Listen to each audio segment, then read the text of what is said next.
दोस्तों, आज की हमारी कहानी है भाग्य और बुद्धि में बहस। एक बार भाग्य और बुद्धि में बहस हो गई।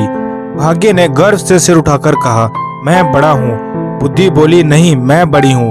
बहस बहुत देर तक चलती रही। अंत में दोनों ने निर्णय किया कि बहस से समस्या का हल नहीं होगा, इसके लिए कुछ करके दिखाना चाहिए। तभी उन्हें खेत में काम करता एक किसान दिखाई दिया। बुद्धि ने भाग्य से कहा, तुम अगर इसे राजा बना दो तो मैं हार मान लूंगा। भाग्य ने कहा, ठीक है, मैं इसे अभी राजा बनाता हूँ। भाग्य किसान के पास पहुंचा तो उसके खेत में खड़े गेहूं की बालें मोतियों से भर गई। किसान ने एक बाल तोड़कर देखा तो उसमें मोती निकले। दूसरी बाल तोड़ी तो उसमें भी मोती निकले। उसने मोती कभी ना देखे थे, सोचा ये कंकड़ हैं। वो सिर पकड़कर बैठ गया और बोला, हे भगवान, ये क्या हो गया? इन कंकड़ों का क्या करूं? साल भर की मेहनत व्यर्थ चली गई।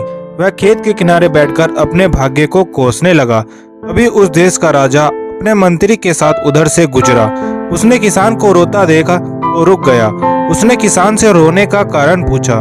किसान ने राजा को सब कुछ बताया।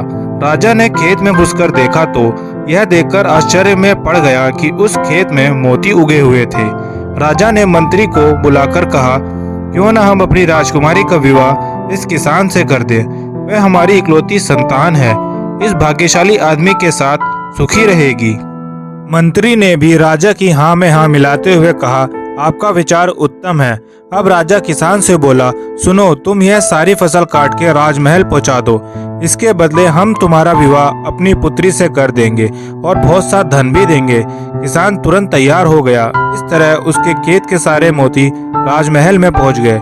यह देखकर बुद्धि मुस्कुराई तो भाग्य बोला, देखती रहो, राजा बनने ही वाला है। राजा ने अपने वचन का पालन किया। उसने निश्चित दिन अपनी पुत्री का विवाह उस किसान से कर दिया। किसान बहुत खुश था। अब राजकुमारी सज संवरकर किसान के कमरे में आई तो उसके मन में विचार आया कि कहीं यह चुड़ैल तो नहीं है। उसने बचपन में सुन रखा था कि चुड़ैल सुंदर रूप धारण करके आदमियों का खून चूस लेती है और उन्हें मार डालती है। चुड़ैल के हाथ पड़ने से अच्छा है कि मैं यहाँ से भाग जाऊं। यही सोचकर वह कमरे से निकल भागा। वहां से भागकर किसान नदी के किनारे जा बैठा। तभी राजकुमार के सैनिकों ने उसे देख लिया। वे उसे पकड़कर राजा के पास ले आए। उसे देखकर राजा को क्रोध आ गया। उसने किसान को कठोर दंड देने का निश्चय किया। बुद्धि ने भाग्य से कहा, देख लिया तुमने, अब इस आदमी को सजा होने जा रही हो। बोलो, क्या कहते हो? निराश होकर भाग्य बोला, अगर तुम इस आदमी को बचा लो तो मैं हार मान लूंगा। बुद्धि ने हंसकर कहा, तो ठीक है, अब मेरा कमाल देखो। मैं चली उसके पास। जैसे ही बुद्धि किसान के पास आई, वह बोला, राजन, आप मेरे ससुर हैं। क्या मैं आपसे कुछ पूछ सकता हूँ कि मुझे क्यों यहाँ लाया गया है? राजा बोला, तुमने मेरी पुत्री का तिरस्कार करके मेरा घोर अपमान किया है, इसलिए इसका तुम्हें दंड दिया जाएगा। अब किसान बोला, राजन, जब आपकी पुत्री मेरे कमरे में आई तभी नदी की ओर से आवाज आई, बचाओ बचाओ। चिल्लाने की आवाज मेरे कानों में पड़ी।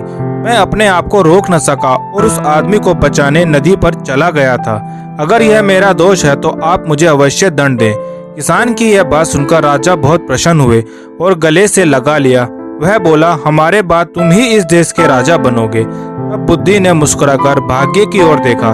भाग्य ने हंसकर कहा, मैं अपनी हार मानता हूँ, तुम वास्तव में मुझसे बड़ी हो। दोस्तों, इस कहानी से हमें यह सीख मिलती है कि इंसान को अपनी किस्मत से ज्यादा अपनी बुद्धि पर भरोसा होना चाहिए। अगर आपके पास बहुत सा धन है और उसे इस्तेमाल करने की बुद्धि नहीं है तो वह धन आपके लिए बेकार है।